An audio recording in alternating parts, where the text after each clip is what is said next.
محترم ناظرین کرام، اب ہم آپ کے سامنے درس قرآن پیش کرتے ہیں۔ اب آپ کے سامنے تشریف لا رہے ہیں مولانا عبد الملک مظاہری صاحب دامت برکاتہم۔ بسم اللہ الرحمن الرحیم وَلَهُمْ فِيهَا أَزْوَاجٌ مُطَهَّرَةٌ وَهُمْ فِيهَا خَالِدُونَ إِنَّ اللَّهَ لَا يَسْتَحْيِي أَن يَضْرِبَ مَثَلًا مَا بَعُوضَةً فَمَا فَوْقَهَا فَأَمَّا الَّذِينَ آمَنُوا فَيَعْلَمُونَ أَنَّهُ الْحَقُّ مِنْ رَبِّهِمْ وَأَمَّا الَّذِينَ كَفَرُوا فَيَقُولُونَ مَاذَا أَرَادَ اللَّهُ بِهَذَا مَثَلًا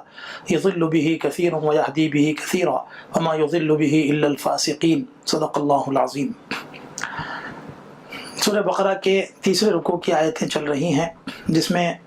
جنت کے بارے میں اللہ تعالیٰ کی طرف سے بشارت دی جا رہی ہے اور جنت کا ہلکا سا تعارف فرمایا جا رہا ہے، اور جنت میں ضیافت جس طرح سے ہونے والی ہے اس کا تعارف بھی ہمارے سامنے آ رہا ہے کہ جب بھی جنتیوں کو رزق دیا جائے گا مختلف چیزوں کے معاملے میں، تو وہ کھانے کے بعد یا کھانے سے پہلے جنتی اس کو دیکھ کر کہیں گے ارے یہ تو وہی چیز ہے جس کا ہم نے پہلے سے دیکھا، ہم کو دنیا میں دکھایا گیا تھا، کھلایا گیا تھا۔ تو اس کے بارے میں آپ کے سامنے بات آ رہی ہے کہ ایک تو جنت میں اللہ تعالیٰ نے ایسی تمام چیزوں کا انتظام کر رکھا ہے جو مزیدار اور جو ہمارے لیے روح کو فائدہ پہنچانے والی چیزیں ہوں گی، وہ تو ہمارے لیے ہوں گی ہی ہوں گی، اور بالخصوص ایسی چیزیں جو دنیا میں مزیدار ہونے کی حیثیت سے ہم جس کو لیتے تھے اور جس کو استعمال کرنے کے لیے، جس کو کھانے کے لیے مختلف جگہوں پر جا کر اس کی لذت اور اس سے فائدہ اٹھانے کی کوششیں کرتے تھے، ویسی تمام چیزوں کا تذکرہ اللہ تعالیٰ فرما رہے ہیں۔ اور پھر ثمرہ کا لفظ اس کی طرف توجہ دلا رہا ہے کہ دنیا میں ثمرہ کہتے ہیں ہر چیز کا نتیجہ، یعنی غذاؤں میں جو چیز ثمرہ کہلاتی ہے وہ اعلیٰ سے اعلیٰ درجے کی غذا جس سے آدمی کو لذت کام و دہن حاصل ہو، یعنی کھانے پینے کے بعد جس قسم کی کا سرور اور جس قسم کی سکون والی کیفیت ملتی ہو، وہ تمام جنت میں اعلیٰ درجے میں ہوگی۔ دنیا میں جو کچھ ہوتا ہے یہ صرف ایک نمونے کی شکل ہے، حتیٰ کہ نمونہ بھی نہیں کہا جا سکتا، کیونکہ رسول اللہ صلی اللہ علیہ وسلم نے جنت کے بارے میں جیسا فرمایا ہے کہ نہ کانوں نے اس کے بارے میں سنا ہے، نہ آنکھوں نے دیکھا ہے، نہ انسان کے دل پر اس کے خیالات گزرے ہیں۔ تو جنت کی ہر چیز ایسی ہی رہے گی، حتیٰ کہ کھانے پینے کی چیزیں بھی تو بظاہر دیکھنے میں متشابہ ضرور ہوں گی۔ مثلا ایک حدیث میں آپ صلی اللہ علیہ وسلم نے فرمایا کہ ایک سیب کھانے والا سیب دیکھے گا تو وہ کہے گا ارے یہ سیب تو ہم جنت میں دنیا میں دیکھ چکے ہیں اور دنیا میں اس کو کھا چکے ہیں، مگر حکم یہ دیا جائے گا کہ اے بندے تم اس سیب کو کھا کر دیکھو، جنت کے سیب اور دنیا کے سیب میں کیا فرق ہے وہ محسوس کرو گے۔ تو جب وہ کھائے گا تو اس وقت میں اس کو احساس ہوگا کہ لذت کی چیز یہ الگ ہی چیز ہے، اور مزے اور لذت والی چیزیں محسوسات سے متعلق ہیں، اور باقی الفاظ اس کے لیے اس کا دامن تنگ ہے، الفاظ کا دامن تنگ ہے اور محسوسات کا دامن بہت زیادہ وسیع ہے۔ اسی لیے حق تعالی شانہ نے صرف یہاں اس کا تذکرہ چھوڑ دیا بتانے کے لیے کہ یہاں الفاظ کی شکل میں اس دائرے کو بیان کرنا بھی مناسب نہیں ہے، کیونکہ جنت کی چیز کو تو آدمی چکھنے کے بعد ہی محسوس کرے، اور محسوس کر کے اس کا فائدہ جو محسوس ہوگا وہاں جنت میں اس کے فائدے کو محسوس کرے تو یہ اس کے لیے اعلیٰ درجے کی چیز ہے۔ گویا کہ جنت میں جانے کا شوق بڑھانے کے لیے اللہ تعالیٰ نے الفاظ کے دائرے میں اس کی لذت کو بیان کرنا نہیں چاہا، ورنہ اللہ تعالیٰ کے ہاں الفاظ کی کمی نہیں۔ ہمارے اعتبار سے الفاظ کا دائرہ تنگ ہے، اللہ تعالیٰ کے اعتبار سے تو نہیں ہے۔ اسی لیے آگے فرمایا وَأُوتُوا بِهِ مُتَشَابِهًا کہ دنیا میں پھل جو دیے جائیں گے، وہاں جنت میں جو پھل اور جو چیزیں دی جائیں گی وہ دنیا کے مشابہ تو ہوں گی، لیکن لذت اور سرور میں اس کے مقابلے میں کوئی فرق، کوئی تقابل نہیں ہو سکتا۔ اس سے ایک بات مفسرین نے عبرت کے طور پر یہ نکالی ہے کہ دنیا میں بہت سی چیزیں اعتبارات کی بنیاد پر ہی دیکھی جاتی ہیں۔ بظاہر دیکھنے میں ایک چیز دوسرے چیز کی جیسی ضرور ہوتی ہے، لیکن اپنے کام اور اپنے مقام اور مرتبے کے اعتبار سے ویسی نہیں ہوتی۔ جیسے ہم نے دیکھا ہے کہ دنیا میں مختلف قسم کے حضرات ایسی چیزوں میں معیارات متعین کرتے ہیں۔ جیسے ایک گاڑی ہے، ٹو ویلر آپ چلاتے ہیں تو آپ کے پاس کی گاڑی جو معیار کی ہو سکتی ہے، ایک سامنے اور ایک گاڑی نظر آتی ہے، دیکھنے میں اس کی باڈی تو اچھی ہو لیکن اس کے اندر انجن کے کام کرنے کی صلاحیت وہ نہ ہو، تو دونوں چیزوں کے حساب میں اب آپ کو کہا جائے گا کہ صاحب دیکھنے میں آپ کی گاڑی بھی ہماری گاڑی کے جیسی نظر آ رہی ہے، مگر ایک مرتبہ اس کی ٹرال آپ لیجئے تو آپ اندازہ لگائیں گے کہ یہ چیز کیا ہے اور وہ چیز کیا ہے۔ اسی طرح دنیا میں انسانوں کے فن کی مسئلے بھی ایسی ہے. کہا جاتا ہے کہ کوئی ایک آدمی ڈینٹنگ کا کام کرتا ہے اور وہ اعلیٰ درجے کا کام کرتا ہے، اس کے مقابلے میں ایک نیا ڈینٹر ہے یا رف کام کرنے والا ہے، وہ بھی ڈینٹنگ کرتا ہے. تو ڈینٹنگ ہوئی متشابہ انداز میں، لیکن لوگ کہتے ہیں کہ بھائی کام تو کام ہے، لیکن وہ فلاں کام اعلیٰ درجے کا ہے اور یہ فلاں کام وہ اتنے درجے کا نہیں، اس میں جو نزاکت ہے وہ اس میں نہیں ہے، اور اس میں جو رف پنا ہے وہ اس میں نہیں ہے. اس طرح سے معیارات متعین کیے جاتے ہیں. تو دنیا میں ایسے ہزاروں معیارات ہیں. کھلاڑیوں کے سلسلے میں جیسے کہا جاتا ہے کہ فلاں کھلاڑی اپنے معیار کے اعتبار سے اعلیٰ درجے کا ہے، حالانکہ کھلاڑی تو کھلاڑی ہی ہوگا، لیکن کھلاڑیوں میں بھی معیارات متعین کیے جاتے ہیں. جب دنیا میں اتنے معیارات ہو سکتے ہیں تو غور فرمائیے، جنت تو معیارات ہی کی جگہ ہے اور جنت درجات ہی کی جگہ ہے، جس کے بارے میں اللہ تعالیٰ نے یہ اعلان فرمایا ہے کہ جنت کے جو درجے ہیں وہ اعلیٰ درجے کے جو درجات ہیں وہ اتنے درجات ہیں کہ جس کے بارے میں ایک قرآن پاک کے عمل کرنے والے حافظ کو یہ کہا جائے گا، اقرأ ورتقی ورتل کما کنت ترتل فی الدنیا، کہ اے قاری اور اے پڑھنے والے تو قرآن کو پڑھتا جا اور جنت کے درجوں پر چڑھتا جا. تیرا جنت کا آخری درجہ وہ ہوگا جہاں جا کر تیرا قرآن ختم ہو جائے گا، جہاں تو رک جائے گا وہ تیرا آخری مقام ہوگا. مگر جنت کے مقامات ابھی ختم نہیں ہوں گے. تو اس سے معلوم ہوا کہ جنت کے مقامات اور معیارات کتنے ہیں، اور ہم دنیا میں اس کے سلسلے میں جیسے معیارات متعین کرتے ہیں، جنت اس سے کہیں اور آگے کی چیز. اگلے حصے میں فرمایا وَلَهُمْ فِيهَا أَزْوَاجٌ مُطَهَّرَةٌ، اس جنت کے اندر ان کے لیے انتہائی پاکیزہ جوڑے ہیں. ازواج زوج کی جمع ہے، جس کی معنی اصلاً جوڑ کے آتے ہیں، اور جوڑ جیسا کہ ابھی آپ کے کہا گیا کہ جوڑ میں نر مادہ ہونا ہی ضروری نہیں ہے، بلکہ ایک مقصد کی تکمیل کرنے کے لیے دو چیزوں کا ہونا، بس اس کو جوڑ کہا جاتا ہے.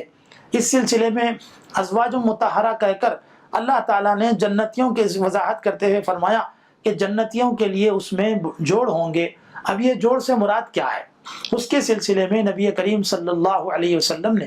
یہ فرمایا کہ جنت کے مرد حضرات کے لیے تو اللہ تعالیٰ نے عورتیں بھی رکھی ہیں، اور اس کے علاوہ جنت کی حوریں ہیں، جیسے کہ سورہ واقعہ میں وحور عین کا امثال اللؤلؤ المکنون، کہ ایسی بڑی بڑی آنکھوں والی حوریں جو ان کی جو چھپی ہوئی کیفیت کے ساتھ رہتی ہیں، اور جن کو اگر کوئی جنتی ایک مرتبہ دیکھ لے تو دیکھتا ہی رہ جائے. اور اس کی ایک ایک صفت اللہ تعالیٰ نے بیان فرمائی نبی کریم صلی اللہ علیہ وسلم کے ذریعے سے، کہ جنت کی حوریں ایسی ہوں گی کہ اگر اس کی خوبصورتی کو یہاں پیش کر دیا جائے تو دنیا میں اس کی خوبصورتی کا کوئی مقام ہی سمجھ میں نہیں آئے گا کہ خوبصورتی کس کو کہہ سکتے ہیں. اور یہاں تک بھی کہا گیا کہ اگر جنت کی حوروں کی کھال کی حیثیت ایسی ہے کہ اگر وہ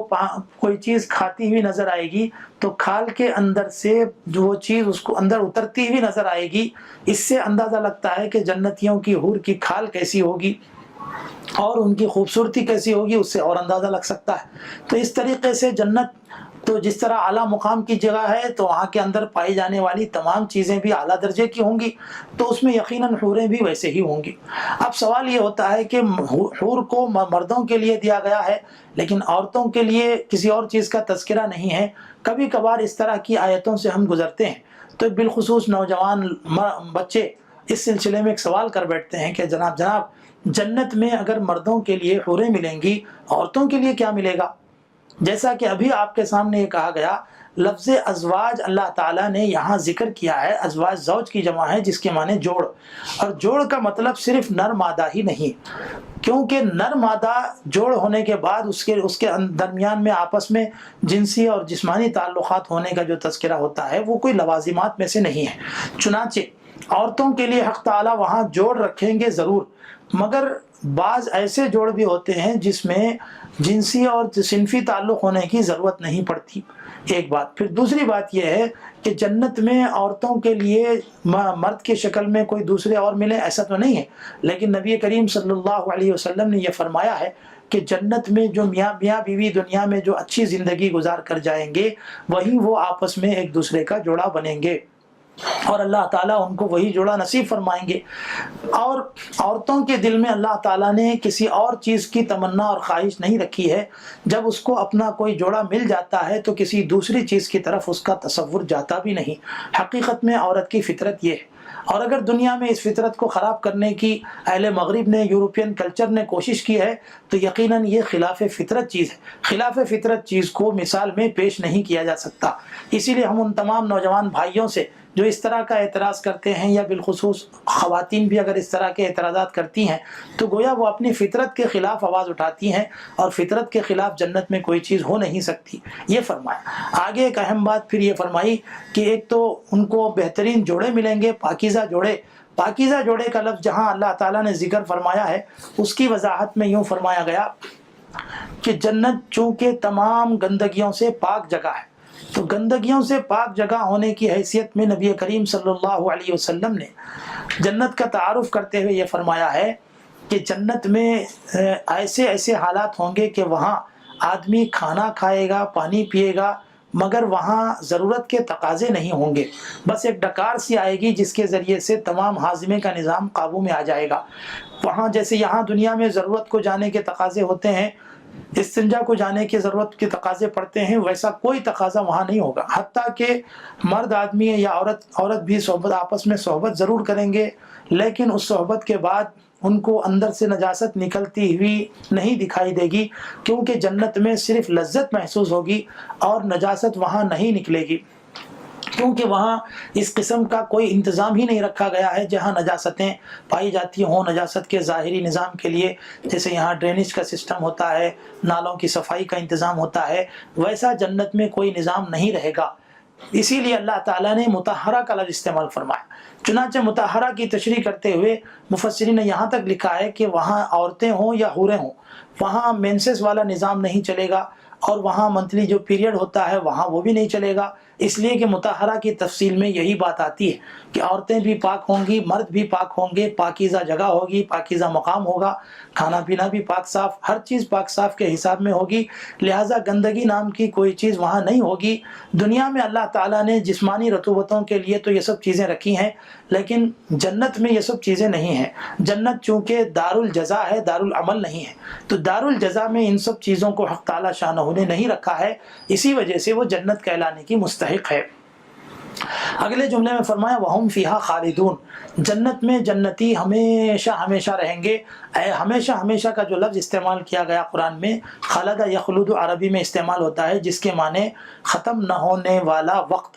یعنی ہمیشگی۔ تو جنت میں ہمیشہ ہمیشہ رہنا یہ جنتیوں کے لیے اللہ نے متعین کر دیا ہے۔ اب یہ ہمیشہ کی کوئی تحدید ہے یا نہیں ہے،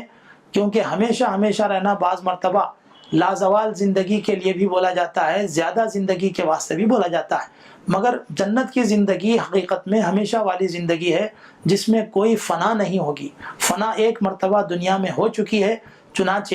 حدیث پاک میں رسول اکرم صلی اللہ علیہ وسلم کا یہ ارشاد ہے کہ موت نام کی جو چیز ہے جس سے فنا طاری ہوتی ہے، تو قیامت کے دن اللہ تعالیٰ موت کو بھی موت دے دیں گے، اور موت کو موت دینے کی شکل یہ ہوگی کہ ایک مینڈے کی شکل میں اس کو لایا جائے گا، اور سب کو مخاطب کر کے کہا جائے گا کہ اے جنتیوں اور اے جہنمیوں، تم سب اچھی طرح سے یہ دیکھ لو کہ یہ تمام چیزوں کی موت ہے، یعنی تمام مخلوقات کی یہ موت ہے۔ اب اس موت کو بھی ہم موت دے رہے ہیں، آئندہ نہ کوئی جہنمی مرے گا اور نہ کوئی جنتی مرے گا، مرنے کا تصور ہوگا ہی نہیں۔ جنتی جنت میں ہمیشہ رہیں گے، جہنمی جہنم میں ہمیشہ رہیں گے، مگر وہ جہنمی جو ہمیشہ ہمیشہ کے لیے جہنمی ہونے کی حیثیت سے رکھے جائیں گے۔ باقی وہ جہنمی جن کو تھوڑے دن کے لیے جہنم میں ڈال کر ان کے گناہوں کو پاک صاف کرنے کے لیے ڈالا جائے گا، ان کی تطہیر کے لیے ڈالا جائے گا، پھر ان کو جنت کی طرف واپس کر دیا جائے گا، اس کے بعد اس طرح کے حالات پیدا کیے جائیں گے۔ یہ بات اللہ کے نبی صلی اللہ علیہ وسلم نے اپنے فرمودات میں بیان فرمائی ہے کہ جنتی جنت میں ہمیشہ رہیں گے، جہنمی جہنم میں ہمیشہ رہیں گے۔ رہا وہ مسئلہ جو سورہ ہود میں حق تعالیٰ نے الا ما شاء ربک کے تحت میں فرمایا ہے، مگر جتنا کہ آپ کا رب چاہے، یہ بھی صرف ایک بات کو سمجھانے کے لیے ہے کہ رب کی چاہت کے سلسلے میں ہم کو اندازہ نہیں ہو سکتا کہ اللہ تعالیٰ کی چاہت کیا ہے، اسی لیے جو چیز کی چاہت ہم کو اس کے حدود کے اعتبار سے معلوم نہیں ہے تو اس حدود کی طرف جانا بھی ہمارے بس میں نہیں ہے۔ اسی لیے خلود فی النار یا خلود فی الجنہ یہ دونوں ایسی چیزیں ہیں کہ جنت بھی ہمیشہ رہنے والی ہے اور جہنم بھی ہمیشہ رہنے والی ہے. باقی جو اس کے بارے میں اقوال بیان کیے جاتے ہیں اس کی تحقیق انشاءاللہ بعد میں ہمارے سامنے ضرور آئے گی. اللہ تعالی ہم سب کو جنت میں جانے کے اعمال کی توفیق عطا فرمائے اور جہنم والے اعمال سے بچنے کی توفیق نصیب فرمائے. محمد اشرف. سامعین کرام